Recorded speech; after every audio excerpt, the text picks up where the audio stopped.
ప్రార్థన చేసుకుందాం. ప్రేంగుల మా తండ్రి, పరిశుద్ధుని మా దేవ, ఘనమైన నామమును బట్టి స్తోత్రాలు. మరొకసారి మీ సన్నిధికి రావడానికి మీరు చేసిన సహాయం బట్టి వందనాలు. మా తండ్రి, మరో వర్తమానాన్ని మా తండ్రి వినడానికి మీరు చేసిన సహాయం బట్టి వందనాలు. మన వర్తమానం కొరకై మనసు సిద్ధపరచండి ప్రభా. వినువారికి మేలు కలుగునట్లు మీ మాటలు మాకు దయచేయండి. నిలబడుతున్న మీ దాసుని ప్రభా, మరి ప్రజలకు క్షేమం కొరకై వాడుకునండి. మీ మాటలు మాకు దయచేయండి. మీ నామను బట్టి స్తుతిస్తూ ఉంటున్నాం ప్రభా. పరలోక దర్శనం మాకు దయచేయండి.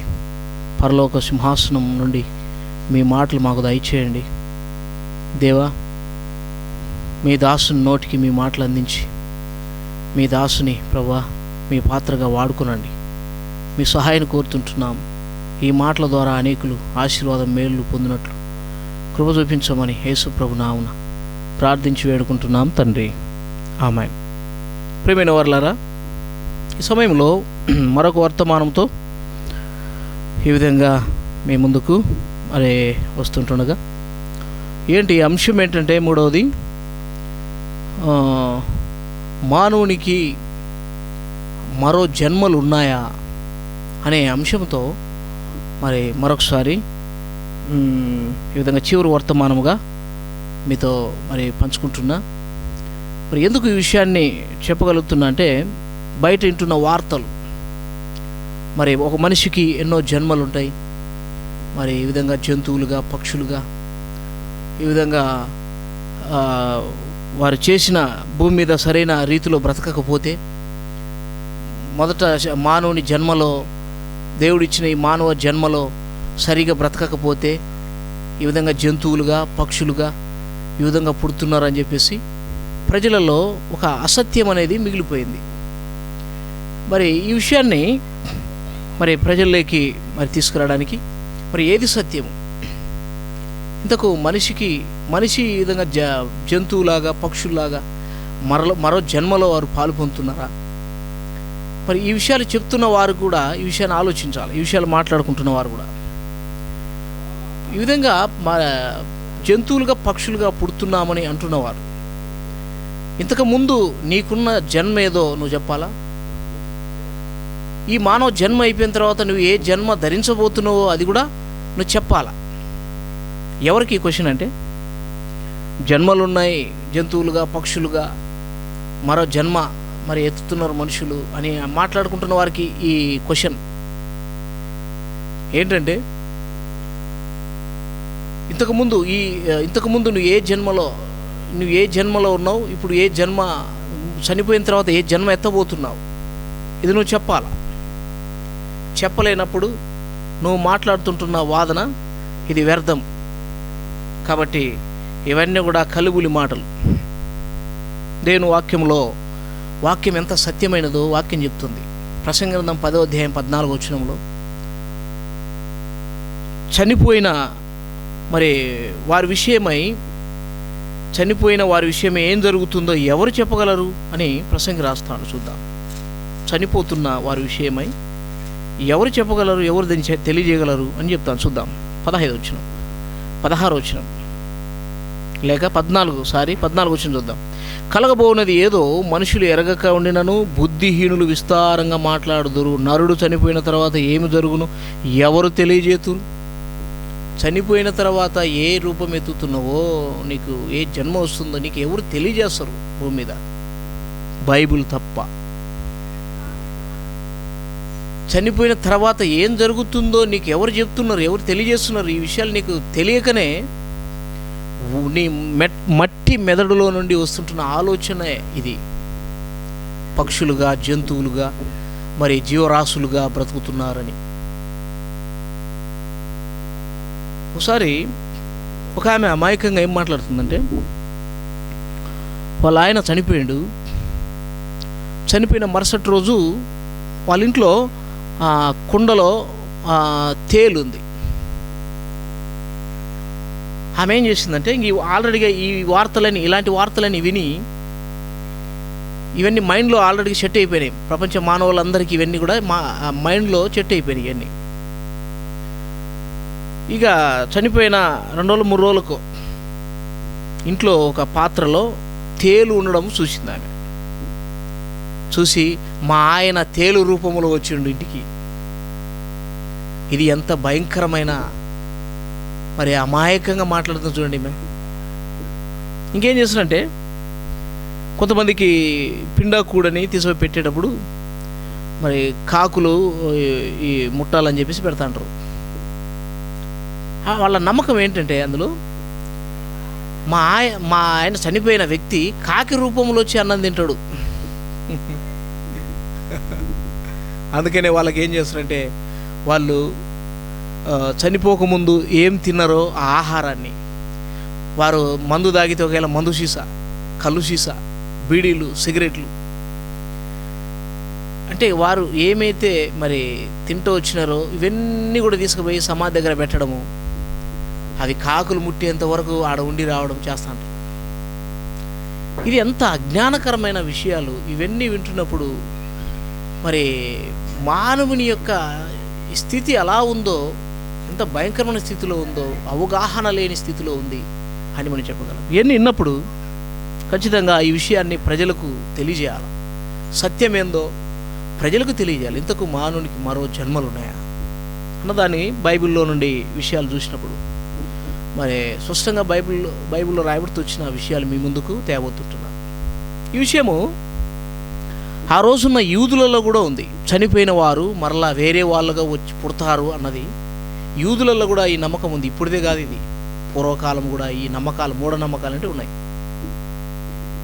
తర్వాత మరి బైబిల్ తెలియని నామకార్థ క్రైస్తవుల్లో కూడా ఉన్నాయి ఈ విషయాలు.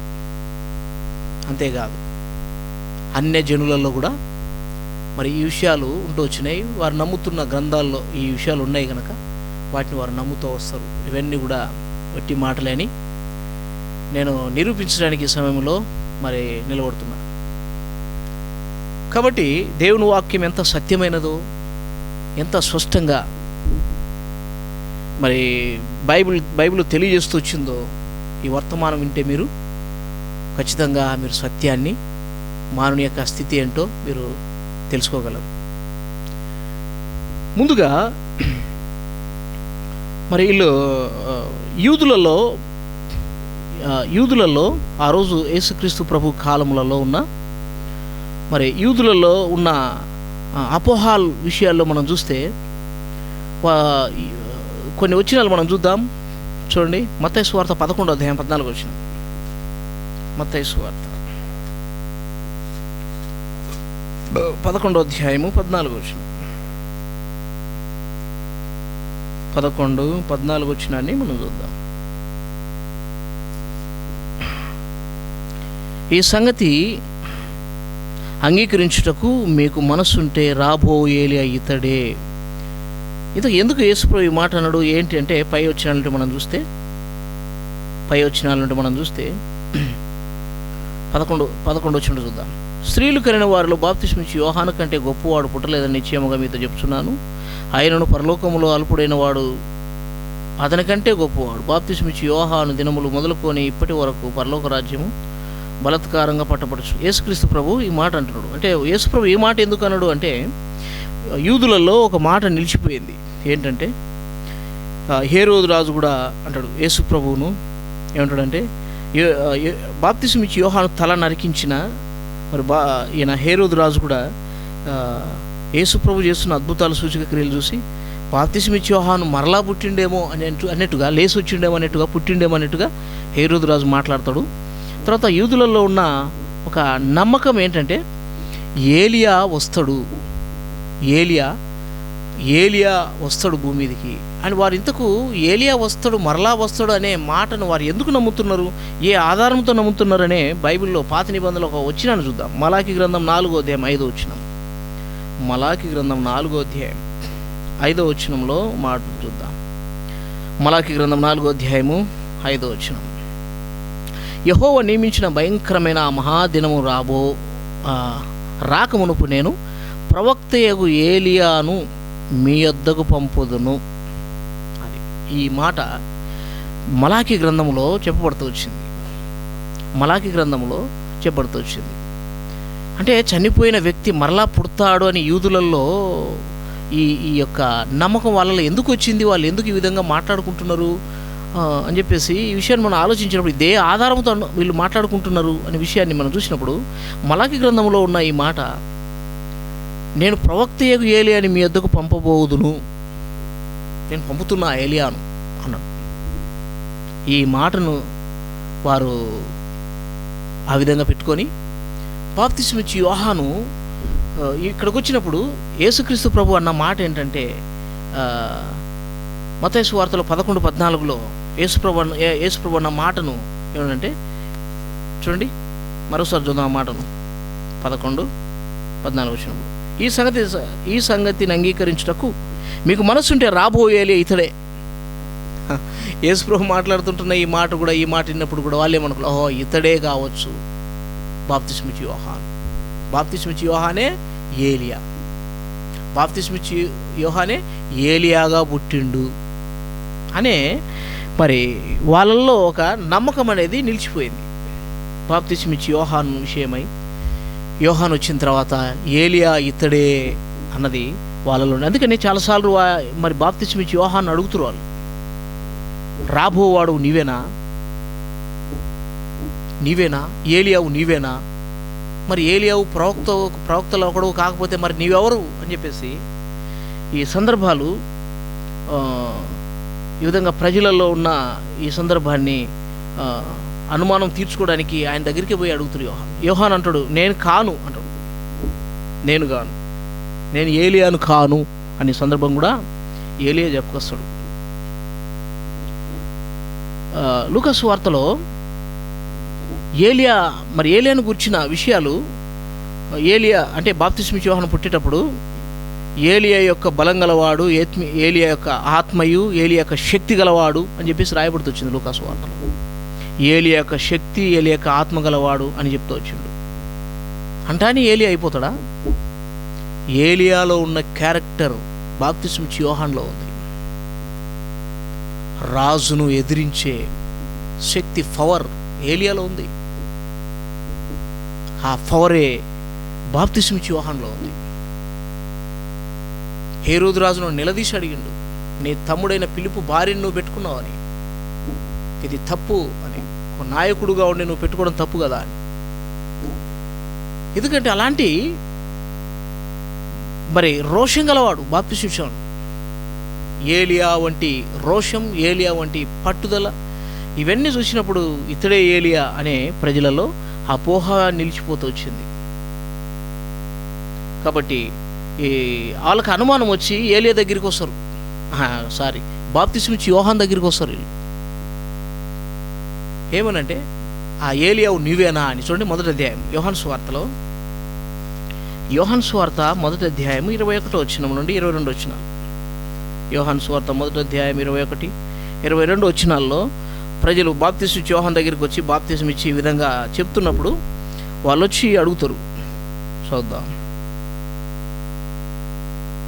19 చూద్దాం. నువ్వు ఎవడవని అడుగుటకు యూదులు యెరూషలేము నుండి యాజకులను, లేవీయులను యోహాను వద్దకు పంపినప్పుడు అతడిచ్చిన సాక్ష్యం ఇదే. అతడు ఎరగననుక ఒప్పుకొనెను, క్రీస్తును కానని ఒప్పుకొనెను. కాగా మరి నువ్వెవరు, నువ్వు ఏలియావా అని అడగగా అతడు కానేనను. నువ్వు ప్రవక్తవా అని అడగగా కానని ఉత్తరం ఇచ్చాను. కాబట్టి నీవెవరు, మమ్మల్ని పంపిన వానికి మేము ఉత్తరం ఇవ్వలేను కనుక నిన్ను గూర్చి నీవే చెప్పుకొనుచున్నావు అని అతనిని అడిగింది. అతడు ఏమంటున్నాడంటే, అందుకు అతడు ప్రవక్త అయిన యెషయా చెప్పినట్టు నేను ప్రభుత్రోవ సరాలము చేయడి అని అరణ్యములో ఎలుగెత్తి చెప్పు ఒకని శబ్దము అని చెప్పాను. నేను ఒక శబ్దాన్ని మాత్రం యెషయా ప్రవచించిన మరి ప్రవచనంలో ఉన్న మాట ప్రకారం ఆ శబ్దాన్నే నేను ఏలియాను గాను, క్రీస్తును కాను అని ఒప్పుకున్నాను. వాళ్ళల్లో ఉన్న మాట అది. యూదులలో ఒక నమ్మకం ఏంటంటే రాబో ఏలియా బాప్తిస్మం ఇచ్చి యోహానే అనుకున్నాడు. హేరోదు రాజు కూడా యేసుక్రీస్తు ప్రభువే ఎవరో కాదని అనుకున్నాడు ఆయన కూడా. కానీ వాళ్ళు అనుకున్నట్లుగా, ఎందుకంటే వాళ్ళల్లో ఉన్నది ఏంటంటే చనిపోయిన వాళ్ళు మళ్ళా పుడతారు అనేది, ఈ నమ్మకం అనేది యూదులలో కూడా అది అలాగే మూఢనమ్మకంగా మిగిలిపోయింది. సత్యం ఏంటో వారు సరిగా ఎరగని స్థితిలో ఉన్నారు. మత్తయి సువార్త 16వ అధ్యాయం 14వ వచనం. మత్తయి సువార్త 16వ అధ్యాయం 14వ వచనంలో కొన్ని విషయాలు చూద్దాం. 16వ అధ్యాయము 14వ వచనం.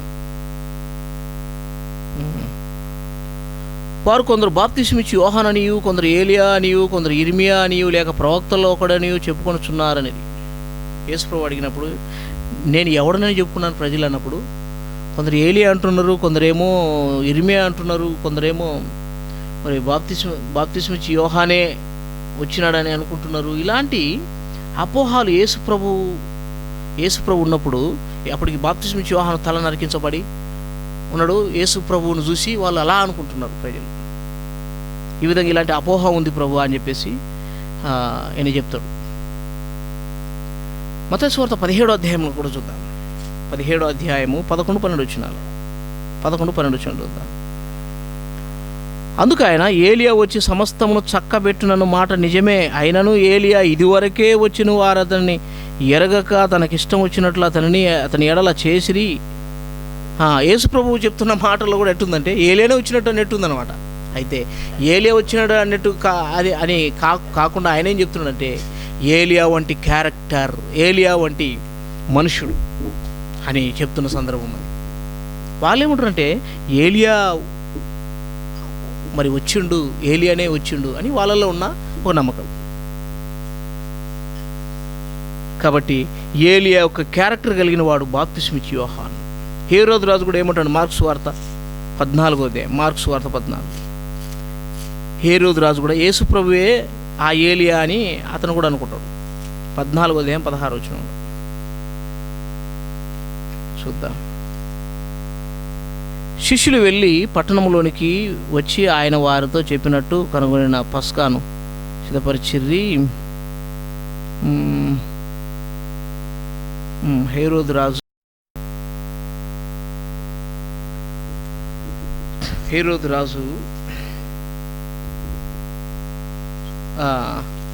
సారీ 6వ అధ్యాయంలో, మార్క్స్ వార్త 6వ అధ్యాయం 14 నుండి చూద్దాం. మార్క్స్ వార్త 6వ అధ్యాయం 14 నుండి. ఆయన కీర్తి ప్రసిద్ధమైన గనుక రాజు అయిన హేరోదు ఆయనను గురించి విని బాప్తిస్మిచ్చి యోహాను మృతుల్లో నుండి లేచి ఉన్నాడు గనక అతని యందు అద్భుతములు క్రియారూపకములగుచున్నవని చెప్పాను. హేరోదు రాజులో ఉన్న నమ్మకం కూడా ఏంటంటే బాప్తిస్మిచ్చి యోహానే లేచి వచ్చిండు అనుకుంటాడు అతను కూడా. ఎందుకంటే ఆనాడు కూడా ఇలాంటి నమ్మకాలు, మూఢనమ్మకాలు అంటే ఆనాడు కూడా యూదులలో ఉన్నాయి. ఎందుకంటే సత్యము తెలియక చనిపోయిన వ్యక్తి మరో రూపములో మరో వ్యక్తిగా పుడుతున్నాడు, మంచిగా భూమి మీద బ్రతికితే మంచి జన్మ మరి మరలా పుడతాడు, లేకపోతే చెడ్డగా బ్రతికితే జంతువును పక్షుకును పుడతాడు అన్నది మరి అన్యజనుల్లో ఉన్నట్లుగా ఈ విధంగా ప్రజలు ఆ నమ్మకంతోనే వస్తూ ఉన్నారు. యేసుక్రీస్తు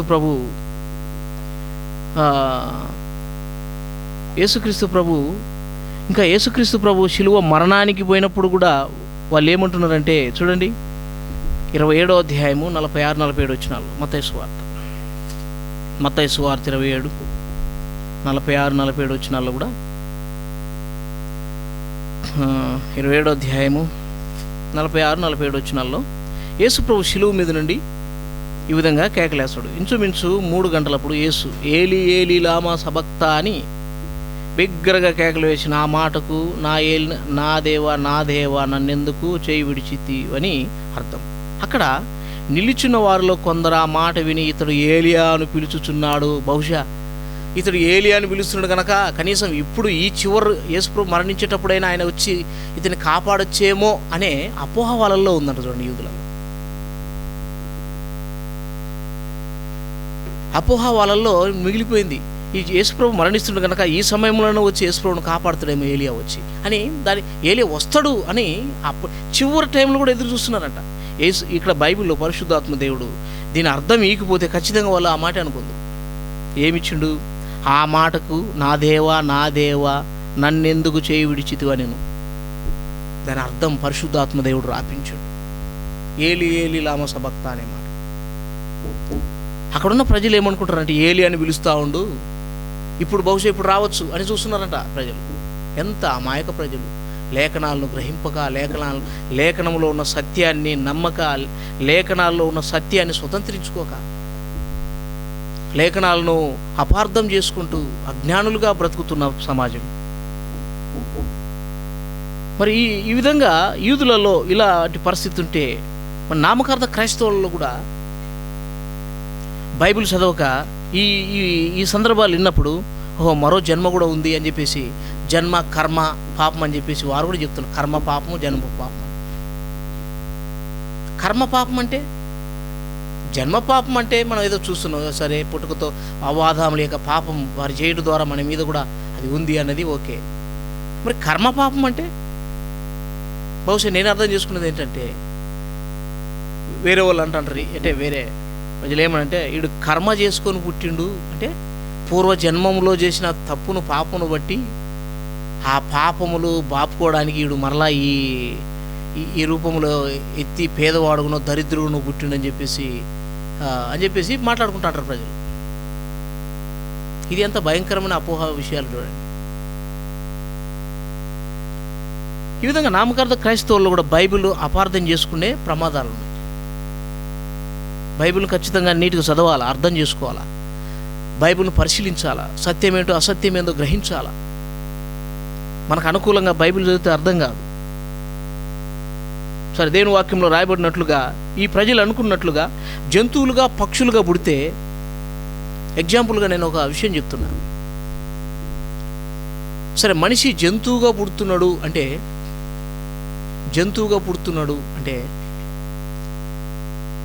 ఈ విధంగా జంతువులుగా మనుషులు పుడుతున్నారంటే తప్పు చేయడం ద్వారా, వేరే జన్మలో మనిషి తప్పు చేయడం ద్వారా ఇప్పుడు జంతువులుగా పుడుతున్నారు అని అయితే, మరి ఎక్కువగా మరి భూమి మీద మనుషులు అందరూ నీతిమంతులు ఉన్నారా, పాపులు ఉన్నారా? వాక్యం చెప్తుంది ఏ భేదము లేదు, అందరూ పాపం చేసినారు. అంటే పాపం చేసిన వాళ్ళందరూ ఏమై పుట్టాలా? ఈ అపోహ ప్రకారము మనం ఆలోచిస్తే పాపం చేసిన వారు, తప్పు చేసిన వారు వేరే జంతువులుగా పక్షులుగా పుడుతున్నారు అని ఆలోచించిన ప్రకారము మరి భూమి మీద ఉన్న వారందరూ కూడా వాక్యం ఏం చెప్తుందంటే పాపం చేయని వాడు ఎవడు లేడు, అందరూ పాపులే అని బైబిల్ చెప్తుంది. మరి చచ్చిపోయే పాపులంతా జంతువులుగా పక్షులుగా పుడితే ఇప్పుడు ఎవరి సంఖ్య ఎక్కువ కావాలా చెప్పాలా? ఇప్పుడు మనుషుల సంఖ్య తగ్గిపోవాలా? జంతువులు, పక్షులు, జీవరాశులు లెక్క ఏం కావాలా? ఎక్కువ కావాలి. ఇప్పుడు ఎవరి సంఖ్య ఎక్కువ ఉంది భూమి మీద? మనుషుల సంఖ్య ఎక్కువ అవుతుంది కానీ జంతువులు, పక్షులు లెక్క తక్కువైపోతుంది. మనిషి తప్పు చేసి వేరే జంతువుగా పక్షులుగా పుడుతున్నాడు, ఈ విధంగా మరో జన్మ రూపంలో వస్తున్నాడు అని మనం అనుకున్నట్లు ఆలోచన చేస్తే తప్పు చేసిన మనిషి జంతువుగా పుట్టాలి. తప్పు చేయని వాడేవాడు భూమి మీద? అందరు పాపులే. మరి చచ్చిపోతున్న వాళ్ళందరూ జంతువులుగా పక్షులు పుడితే అంటారా? ఇప్పుడు పక్షులు, జంతువులు లెక్క పూర్తి ఎక్కువ కావాలి భూమి మీద. పక్షులు, జంతువులు మాయమైపోతున్నాయి, కనపాయి తక్కువైపోతున్నాయి. మనుషుల సంఖ్య ఎక్కువైపోతుంది. కనీసం ఇండ్లు కట్టుకోవడానికి స్థలాలు దొరకకుండా పోతున్నాయి. మనుషులు భూమి మీద నివసించడానికి ఇండ్ల స్థలాలే దొరకక భయంకరమైన స్థితిలో మనుషులు పెరిగిపోతున్నారు. భూమి మీద ఎక్కువైపోతున్నారు జనం.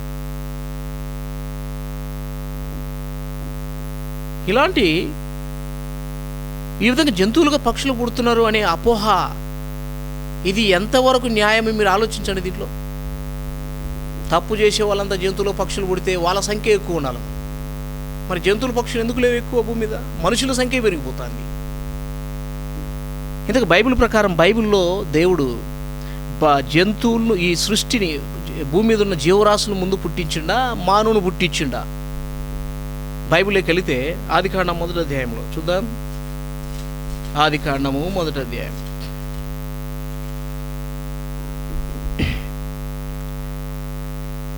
ఆదికాండం 1వ అధ్యాయం 24వ వచనం నుండి 25 వచనాలు చూద్దాం. దేవుడు వాటి జాతి ప్రకారము జీవము గల వాటిని అనగా వాటి జాతి ప్రకారం పశువులను, పురుగులను, అడవి జంతువులను భూమి పుట్టించునుగాక అని పలికెను. ఆ ప్రకారం ఆయన దేవుడు ఆయా జాతుల ప్రకారం అడవి జంతువులను, ఆయా పక్షుల జాతుల ప్రకారము పశువులను, ఆయా జాతుల ప్రకారము నేలను ప్రాకు ప్రతి పురుగును చేసెను. ఇది మంచిదని దేవుడు చూచెను. ఇది ఆరోచనం. దేవుడు తన స్వరూపమందు తన పోలిక చొప్పున నరులను చేయదము. ఎప్పుడు చేస్తున్నాడట? 6 దినాలు సమస్త ప్రకృతిని అంతటి చేసి చివరి రోజున మానవుని నిర్మాణం జరుగుతుంది. అన్నీ అయిపోయిన తర్వాతనే. ఇంతకు ఈ జంతువులు పక్షులు ఎక్కడి నుండి పుట్టిస్తున్నాడు దేవుడు? నేల నుండి పుట్టించిందట. మనిషిని నేల మట్టితో బొమ్మ చేసి దేవుని యొక్క ఆత్మను దేవునిలో ఉన్న భాగమే మనం. దేవునిలో ఉన్న భాగమే ఆ భాగం మన ఆత్మను ఈ మట్టి శరీరంలో వేసినప్పుడు మనిషి జీవాత్మాయను అని రాయబడుతూ వచ్చింది బైబిల్.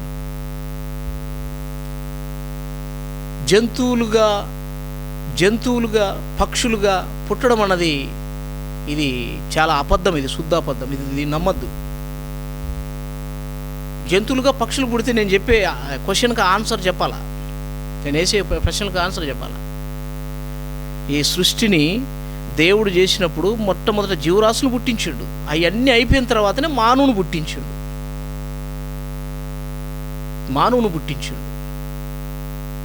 మరి జంతువులు పాపం చేసినాయని జంతువులు మానవులు పుట్టించిండా? అంతే కదా. జంతువులు పాపం చేస్తే మానవునికి పుట్టించిండా? మానవుడు పాపం చేస్తే జంతువులు పుట్టించిండా? ఇవన్నీ అపోహాలు, అబద్ధపు మాటలు. ఇవన్నీ ప్రజలను మోసం చేసే మాటలు. ఇవన్నీ కల్లుబుల్లి మాటలు. ఇవన్నీ సత్యమేందో అసత్యమేదో తెలియక అజ్ఞానంలో, అంధకారంలో ఇంకా కూరుకొని పోతున్నాడు మనిషి భూమి మీద. ప్రతి మాట ఆలోచించి వివేచనతో తీసుకోవాలి. ప్రతిదీ ఇది సత్యమే అని అబద్ధాన్ని కూడా మరి సత్యముగా దీన్ని స్వీకరించకూడదు. ఇంకొక వ్యక్తి శాస్త్రవేత్త మనిషి కోతి నుండి వచ్చిండు అనగానే నమ్మేశాడు. పిల్లల పాఠాలు పెట్టి పడేసాడు. డార్విన్ సిద్ధాంతం ఏం చెప్తుందంటే మనిషి కోతి నుండి వచ్చిండు అని చెప్పడం. మనిషి కోతి నుండి రావడం ఏంటి? దానికి ఏవేవో కథలు గాయించి తోకను మాయరోగం పుట్టి తోకం ఊడిపోయింది.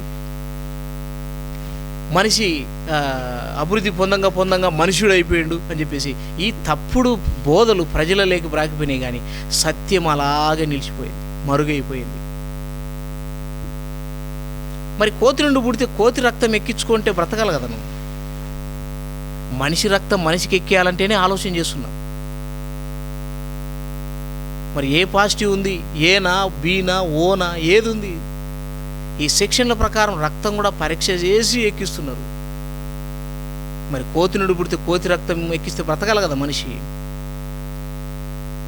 ప్రేమైన వారలారా, పిల్లల పాఠాల్లో చదువుల్లో కూడా అబద్ధాలు,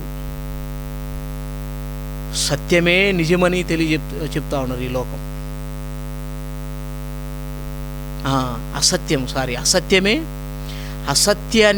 అసత్యాన్నే సత్యముగా బోధిస్తుంది ఈ లోకం. ఎంత భయంకరమైన మరి పరిస్థితిలో ఈ ప్రజలు లోకంలో మరి ఆ అజ్ఞానంలో బ్రతుకుతున్నారు. మనిషికంటూ మరో మరి జన్మలు అంటే పక్షిగా జంతువుగా ఇవి లేవన్నవి ఈ వర్తమానం నేను నిరూపిస్తున్నా. శ్రద్ధగా విను. అబద్ధ బోధన నమ్మద్దు. తప్పుడు బోధలు, తప్పుడు సిద్ధాంతాలు నమ్మద్దు. దేవుడు జంతువులు పుట్టించిండు ముందు. మరి జంతువులు పాపం చేస్తే మనుషులకు పుట్టించిండా? మనుషులు పాపం చేస్తే జంతువులు పుట్టిస్తున్నాడా? మళ్ళా ఎంత అవస్థవాలు ఇవి. జంతువు ఈ ప్రకృతి సంబంధించినవి. నేల నుండి వాటిని పుట్టించును కాకనగానే భూమి పుట్టించేసింది వాటిని. జంతువులు నేల భూమిలో వచ్చేసినాయి. అవి మానవుని దేవుడు అలా తయారు చేయలేదు. మానును మట్టితో రూపం చేసి ఆ మట్టి దేహములో ఆయన యొక్క ఆత్మను జీవాయువును ఊదగా నరుడు జీవాత్మ ఆయనని చెప్పబడుతూ వచ్చింది. తన స్వరూపములో తన పోలికలో దేవుడు మనిషిని సృజించని రాయబడింది. అంతేగాని పక్షులు, జంతువులు, జీవరాశులు దేవుని స్వరూపంలో లేవు. మనమే ఆయన స్వరూపాలు, మనమే. మార్క్స్ వార్త 5వ అధ్యాయం 13-14 వచనాల్లో గెరాసీనుల దేశంలోకి యేసు ప్రభువు పోయాడు. ఆ సేనాదయం పట్టిన వ్యక్తిని, యేసు ప్రభు సేనాదయం పట్టిన వాడిని దయాలను ఎలగొట్టేటప్పుడు దయాలు ఏం చేస్తాయంటే మమ్మల్ని ఆ పందులలోకి పంపినంటాయి అన్నమాట. ఆ పందులలోకి పంపినప్పుడు ఆ దయాలను ఆ పందులలోకి ఆజ్ఞాపిస్తాడు ఆయన. ఆ పందులలోకి పోతానే ఆ దయాలన్నీ, ఆ గొప్ప పందుల మంద ఆ దయాలు వాటిలోకి పోతానే వెల కొట్టుకుని పోయి సముద్రంలో పడి దూకి చచ్చిపోయినాయి. ఇప్పుడు జాగ్రత్తగా నేను చెప్తున్నా, దయ్యం ఎవరు? దేవదూతలే ఒకప్పుడు. అవి కూడా దురాత్మ సమూహం ఒకప్పుడు దేవదూతలే, దేవుని దగ్గర ఉన్న దేవదూతలే. దేవుని చేత శపించబడి భూమి మీద పడద్రోయబడి దయాలైనాయి. అంటే దేవదూతల గురించి బైబిల్ ఏం రాయబడిందంటే సేవకుడైన ఆత్మలు అవి. రక్షణను స్వాస్థ్యం పొందబో వారికి సేవకులు, పరిచారకులు. వాళ్ళు పరిచారకుల యొక్క ఆత్మలు దేవదూతలు. ఆ ఆత్మలే ఆ సేనా దయ్యం, ఆ వ్యక్తికి పట్టింది, ఆ దయ్యముగా వానికి పట్టింది. మరి ఈ ప్రకృతి ఇవెవరంటే ఇవి కూడా సేవకులే. ఈ ప్రకృతిలో ఉన్న ఈ జీవరాశులను కూడా సేవకుడే. మనకు సేవ చేయడానికి వచ్చిన సేవకులు ఇవన్నీ కూడా. మనకు సేవకుని ఆత్మలు సేవకుడే భరించలేక పందులుగా ఉన్న మరి పందులు ఆ సేవకుడైన దైవపు ఆత్మలనే భరించలేక విలవిల కొట్టుకుని పోయి దూకి చచ్చినాయంటే మనిషి ఆత్మను మరి భరించగలవా ఈ జంతువులు, పక్షులు? మనిషి ఆత్మ ఎవరిది? ఇది దేవునిది, జీవం కలిగిన దేవునిది ఈ మనిషి ఆత్మ.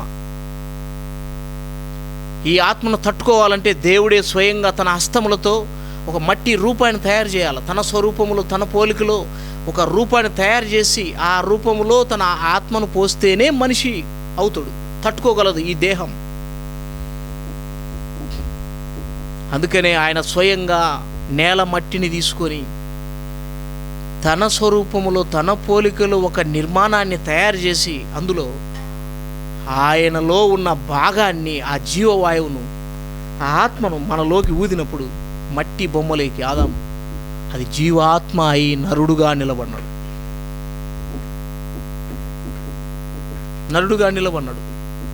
అంటే దేవుడు చేసిన స్వయంగా తన చేతులతో చేసిన మట్టి బొమ్మలో మాత్రమే ఆ ఆత్మ, మనిషి ఆత్మను ఆ మట్టి బొమ్మ మాత్రమే తట్టుకోగలదు. ఇంకా జంతువులు తట్టుకోగలవా మన ఆత్మను తీసుకొని? ఇది కాబట్టి బైబిల్ చెప్తున్న వాస్తవాలు ఎంత సత్యములో చూడండి. జంతువులుగా, పక్షులుగా మనిషి ఆత్మను మరి అవి భరించలేవు. అవి ప్రకృతి. జంతువులు, పక్షులు ప్రకృతి. అవి ఒకసారి ఒక గజస్తంభం చుట్టూ పంది తిరుగుతుందంట. ఎవరో వ్యక్తి చచ్చిపోయి పంది రూపంలో వచ్చి తిరుగుతున్నాడు అని ఆ దినాల్లో ఇది అపోహ వచ్చింది. ఆ మధ్య నెల్లూరులో శాంభవి అనే ఒక చిన్న పాప, బేబీ శాంభవి, నేను మరో జన్మనెత్తి వచ్చినా అని చెప్పుకుంటూ ప్రజలందరినీ ఈ విధంగా చేస్తా. ఇప్పుడు మీడియా వాళ్ళు అందరు వెళ్ళి కొన్ని విషయాలు అడుగుతుంటే సమాధానం చెప్పలేక ఇది మా అమ్మను అడగాలంటుందంటే వాళ్ళ అమ్మ ఈ పాపకు ట్రైనింగ్ ఇచ్చి ఆ పాపకు ఈ విధంగా నిలబెట్టింది. సొమ్ము చేసుకోవడానికి ఎన్ని రకాలుగా మనుషులు తిప్పలు పడతాను చూడండి. శాంభవి అనే ఒక పాప, దీన్ని వీళ్ళందరూ ఆ దినాల్లో ఆ విధంగా శాంభవిని తీసుకెళ్ళి వాళ్ళమ్మ మీద కూడా మరి కేసులు అయినాయి. ఇట్లా చేయకూడదు, చదువుకున్న పాపను తీసుకొచ్చి మీరు ఇట్లా చేయకూడదు అని చెప్పేసి జరిగినాయి. ఆ క్లిప్పు మీరు చూడండి, ఆ క్లిప్పులు ఏ విధంగా ఉన్నాయో. నెల్లూరులో జరిగిన ఆ క్లిప్పులో మరి ఏ విధంగా ఉన్నాయో ఆ క్లిప్పు చూడండి, మీకు అర్థమవుతుంది. చూపిస్తాం. ప్రియమైన వారలారా, ఈ విధంగా వీర బ్రహ్మంగారి వారసురాలను నేను ఇప్పుడు మరో రూపములో నేను వచ్చిన అని శాంభవి చెప్పుకుంటూ ప్రజలను మబ్బుపెట్టి నేను వీర వసంతరాయుడుగా పుట్టిన అని చెప్పేసి చెప్పుకుంటూ వచ్చిందా. మరలా వచ్చిందంట ప్రజలలోకి. ఎందుకంటే ఇలాంటి అపోహ మాటలన్నీ ప్రజలు నమ్ముతూ ఉండేది. ఇది ఎంతవరకు వాస్తవం చూడండి. దాన్ని ఎవరు ఒప్పుకోలేదు, నమ్మలేదు. కొంతమంది ప్రజలు, అమాయక ప్రజలు మోసపోవాల్సింది. మనిషికంటూ మరో జన్మ లేదు, శరీర జన్మ మరో జన్మ లేదు. కాబట్టి జంతువులు కూడా మన ఆత్మను భరించలేవు. ఈ మట్టి ఈ జన్మ ఇచ్చినందుకే, జన్మనిచ్చిన దేవుడు బాధపడడు, మనసులో నొచ్చుకున్నాడు. ఈ శరీర జన్మను ఇచ్చినందుకే, ఈ ఒక్క జన్మ ఇచ్చినందుకే సృష్టికర్త అయిన దేవుడు ఆయన మనుషులు చేసే కార్యాలను చూసి, మనుషుల పాపాలను చూసి మనసులో నొచ్చుకున్నాడు. నేను ఎందుకు చేసిన ఈ మానవుని అని సంతాపము నొందిన దేవుడు. ఆదికాండం 6వ వచనంలో భూమి మీద నరులను చేసినందుకు ఆయన సంతాపము నొందెను, మనసులో హృదయంలో నొచ్చుకొనెను అని రాయబడి. ఈ శరీర జన్మ, ఒక్క జన్మలోనే ఇంత భయంకరంగా బ్రతుకుతున్న మనిషి విషయంలోనే దేవుడు మనసు నొచ్చుకొని బాధపడుతుంటే మరో జన్మ ఇస్తాడా? ఆలోచించండి ఒకసారి. మరో జన్మ ఇస్తాడా? హెబ్రీ రాసిన పత్రిక 9వ అధ్యాయం 7వ వచనంలో, హెబ్రీ రాసిన పత్రిక 9వ అధ్యాయము 27వ వచనం చూద్దాం. 9వ అధ్యాయం 27వ వచనంలో, మనుషులు ఒక్కసారే మృతి పొందవాలని నియమింపబడెను, ఆ తర్వాత తీర్పు జరుగును. చూడండి బైబిల్ ఎంత వాస్తవం చెప్తుందో. మనుషులు ఒక్కసారే మృతి పొందాల, తర్వాత తీర్పు ఉంది, మరలా జన్మలు లేవు అని బైబిల్ స్పష్టంగా చెప్తుంది. మరలా జన్మలు లేవు, ఒక్కసారి ఒకటే జన్మ, ఒకటే మృతి. ఒకటే జన్మ, ఒకటే మరి మృతి, మరణం, తర్వాత తీర్పు జరుగుతుంది. అలా భూమి మీదకి వచ్చిన కోటాను కోట్ల జనము, చనిపోయిన ఆత్మలన్నీ మృతుల లోకములో, మరో లోకములో, ఆత్మల లోకములో వారంతా తీర్పు కొరకు దేవుడు వారిని ఆ లోకములో ఉంచిండు. దయ్యాలై భూమి మీద తిరగడం లేదు, జంతువులై పక్షులై మరలా పుట్టడం లేదు. ఇది నమ్మండి. ఇంతవరకు మీరింటూ వచ్చిన అపోహాలు, తప్పుడు బోధలన్నీ విడిచిపెట్టండి. జంతువులుగా పక్షులుగా పుట్టడం లే, మళ్ళా దయ్యాలై భూమి మీద తిరగడం లేదు. వాళ్ళు మృతుల లోకంలో తీర్పు కొరకై వాళ్ళు ఎదురు చూస్తూ ఉన్నారు. తీర్పు కొరకు వాళ్ళు ఎదురు చూస్తూ ఉన్నారు. అది కాబట్టి లూకా సువార్తలో మనకు ఈ ఆధారం మనకు కనపడుతుంది. చూద్దాం. 16వ అధ్యాయము 22వ వచనం అండి. లూకా సువార్త 16వ అధ్యాయము 22వ వచనం. లూకా సువార్త 16వ అధ్యాయము 22వ వచనం చూద్దాం. 16:22 వచనం అండి. ఆ దరిద్రుడు చనిపోయి దేవదూతల చేత అబ్రహాము రొమ్మున ఆనుకున్నటకు కొనుపోబడెను. ధనవంతుడు కూడా చనిపోయాను, పాతి పెట్టబడి. అప్పుడు అతడు పాతాళ లోకంలో బాధపడుచు కన్నులెత్తి దూరం నుండి అబ్రహామును అతని రొమ్మున ఆనుకొని ఉన్న లాజరును చూచి, తండ్రి అయిన అబ్రహామా, నా యందు కనికరపడి తన వ్రేలి కొనను నీళ్ళలో ముంచిన నాలుగును చల్లార్చుటకు లాజరును పంపు, నేను ఈ అగ్నిజ్వాలలో యాతన పడుచున్నాను కేకలు వేసెను. ఇంకేమంటాడు తెలుసా ఆ ధనవంతుడు? నాకు 5 సహోదరులు ఉన్నారు, 5 సహోదరులు ఉన్నారు భూమి మీద. ఈ మాట చెప్తాడు 27వ వచనంలో. అప్పుడు అతడు, తండ్రి, అలాగైతే నాకు 5 సహోదరులు ఉన్నారు, వారును ఈ వేదనకరమైన స్థలమునకు రాకుండా వారికి సాక్ష్యం ఇష్టకై నా తండ్రి ఇంటికి వారిని పంపవాలని నిన్ను వేడుకొనుచున్నాను. ప్రియమైన వారలారా, ఈ వాస్తవాలే బైబిల్లో రాయబడకపోతే అబద్ధాలే నిజం అనుకునేవాళ్ళం. చనిపోయిన వారు మరో లోకంలో, మృతుల లోకంలో ఉన్నారు. చనిపోయిన వారు మృతుల లోకంలో ఉన్నారు. మృతుల లోకంలో తీర్పు కొరకై వారు ఎదురు చూస్తూ ఉన్నారు. ప్రకటన గ్రంథం 6వ అధ్యాయం 9వ వచనం కూడా చూద్దాం. ఎక్కడున్నారు వాళ్ళు? చనిపోయిన మరి మృతులైన ఆత్మలు, చనిపోయిన వారందరూ కూడా ఎక్కడున్నారో చెప్పబడింది. ప్రకటన గ్రంథం 6వ అధ్యాయం 9వ వచనం. ఆయన 5వ ముద్ర విప్పినప్పుడు దేవుని వాక్యం నిమిత్తం తానిచ్చిన సాక్ష్యం నిమిత్తమును వధింపబడిన వారి ఆత్మను బలిపీఠం క్రింద చూచి తిని, వారు నాదా స్వత్వస్వరూపి పరిశుద్ధుల ఎందాక తీర్పు తీర్చకయు మా రక్తం నిమిత్తం భూనివాసులకు ప్రతిదండన చేయకు ఉందు అని బిగ్గరగా కేకలు వేసిరి. తీర్పు కొరకు ఎదురు చూస్తున్నారన్న మాట మనకు స్పష్టంగా అర్థమవుతుంది. బైబిల్ మనిషికి జననం ఒకటే, శరీర జన్మ ఒకటే, మరణము ఒకటే, తీర్పు చివరిది ఏంటంటే తీర్పు. ఇవే మనకు కనపడతాయి తప్ప మరో జన్మ. చాలామంది మరి ఈ విధంగా ప్రేమికులు కూడా ఈ జన్మలో ఈ జన్మలో మనం కలుసుకోకుండా మరో జన్మలో కలుసుకుందాం అని ప్రేమికులు ఇద్దరు ఊరేసుకొని చచ్చిపోవడము, మందు దాగి చచ్చిపోవడం, రైలు కింద పడడం, ఇలాంటి తప్పుడు బోధలు విని ఎంతమంది నాశనం అయిపోతున్నారు. సహోదరి సహోదరులారా, ఎవరు చెప్పిరు నీకు మళ్ళా కలుసుకుంటావని? ఎవరు చెప్పిరు నువ్వు పుడతావని? మరలా నీ జీవితాన్ని నువ్వు నాశనం చేసుకుంటున్నావు తప్ప తప్పుడు బదులని. నీకు మరో జన్మ అంటూ నీకు భూమి మీద నీకు అవకాశం లేదు.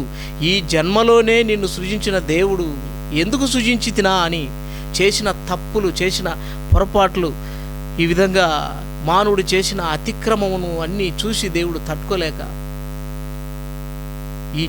మానవునికి ఈ జన్మ నేను ఎందుకు ఇచ్చిన, మనిషిని ఎందుకు పుట్టించినా అని పశ్చాత్తాపడతా ఉంటే మరో జన్మ నీకు ఎందుకు ఇస్తాడు? ఆలోచించండి ఒకసారి.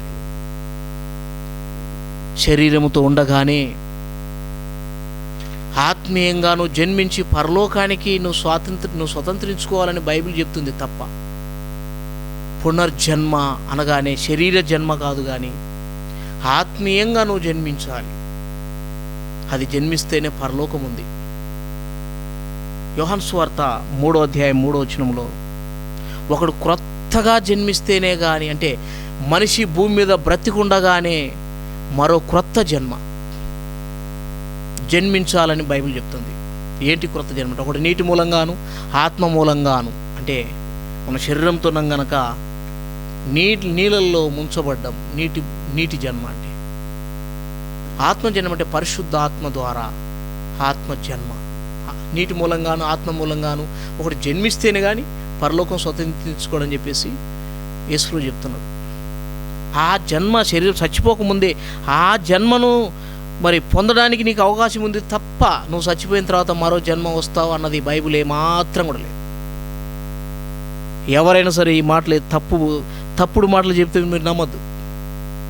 మానవునికి శరీరం ఇడిచిన తర్వాత మరో జన్మ ఉంది.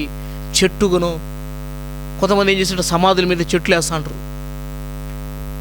ఎందుకంటే చెట్టు రూపంలో మా ఆయన బ్రతుకుతాడు, మా ఆమె బ్రతుకుతుంది, చెట్టు రూపంలో ఉంది అని.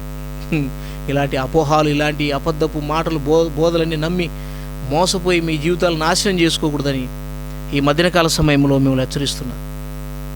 అబద్ధపు మాటలు నమ్మి ఇప్పటికే నాశనం అయిపోయిన ఎంతోమంది తమను తామే నాశనం చేసుకున్నారు. ఇప్పటికే ఎంతోమంది చనిపోయినారు అబద్ధాన్ని నమ్మి. సత్యవాక్యం బైబిల్ ఈరోజు ప్రతి ఒక్కరి చేతిలోకి బైబిల్, ప్రతి ఒక్కరి భాషల్లోకి, వారి భాషల్లోకి బైబిల్ తర్జుమవుతూ వచ్చింది. సత్యమేందో అసత్యమేదో తెలియజేసే సజీవమైన దేవుని గ్రంథం బైబిల్, 2 అంచులు గల వాడి అయిన ఖడ్గం. సత్యాన్ని తెలియజేసే బైబిల్, మానవుని యొక్క స్థితిగతులు తెలియజేసే బైబిల్. మానవుని పుట్టుకకు ముందు గల మానవుని చరిత్ర, పుట్టిన తర్వాత, చనిపోయిన తర్వాత ఏం జరగబోతుంది గల చరిత్ర, 3 విధాలైన చరిత్ర, మానవుని చరిత్ర బైబిల్ చెప్తుంది. పుట్టక ముందు నువ్వు ఏమై ఉన్నావు, పుట్టిన తర్వాత ఏం జరుగుతుంది, ఏం జరిగింది, పుట్టిన తర్వాత ఏం జరుగుతుంది, చనిపోయిన తర్వాత ఏం జరగబోతుందో కూడా మరి భూత వర్తమాన భవిష్యత్తు కాలాల గురించి రాయబడింది. మానవుని మూడు యాత్రల గురించి రాయబడి వచ్చింది. ఈ బైబిల్ను చదవండి, సత్యాన్ని నమ్మండి. అసత్యం నమ్మి నాశనం కాకుండా మరి జీవం కలిగిన దేవుని మాటలకు మీరు అవకాశం ఇచ్చి మీరు ధన్యులు కావాలని ప్రభునామని మీకు మనవి చేస్తుంటున్నాను. ఏ విధంగా వాక్యం మరి నిన్ను బ్రతికిస్తుంది, వాక్యం నీకు మేలు చేస్తుంది, వాక్యం నీకు నిత్య జీవమిస్తుంది, నిన్ను సృజించిన దేవుని యొద్దకు నిన్ను చేరుస్తుంది. నీ సమస్యలకన్నిటికీ పరిష్కారం దేవుని యొక్క వాక్యం. ప్రార్థన చేసుకుందాం. ప్రేంగల మా తండ్రి, పరిశుద్ధమైన మీ నామమును బట్టి స్తోత్రాలు. బైబిల్ ఉన్న వాస్తవాన్ని ప్రజలకు తెలియజేయడానికి మీరు ఇచ్చిన అవకాశం బట్టి స్తోత్రాలు. ఆ వాస్తవాలు అసత్యాన్ని నమ్మి నాశనం అయిపోతున్న ప్రజలను జ్ఞాపకం చేసుకున్నాను. మధ్యాహ్నకాల సమయంలో జన్మలను గూర్చిన విషయాలు ప్రభువా మీ ప్రజలకు తెలియజేయడానికి మీరు ఇచ్చిన అవకాశం బట్టి స్తోత్రాలు. ఈ మాటలు సత్యములు, ఈ మాటలే మా తండ్రి సజీవమైనవని అనేకులు గ్రహించి మారుమనసు పొంది నిజమైన దేవుని ఎరగడానికి సహాయపడమని ప్రభువా మీకు తెలియజేస్తూ మీరు చెప్పమన్న విషయాలు ఈ ప్రజలకు తెలియజేసి ప్రభువా నా బాధ్యతను మరి నిర్వర్తిస్తూ ఉంటున్నది జ్ఞాపకం చేసుకున్నామని దయగల స్థలకు అప్పగించుకుంటూ యేసు ప్రభు నామమున ప్రార్థించి స్తుతించి వేడుకుంటున్నాం తండ్రి. ఆమేన్. Praise lord.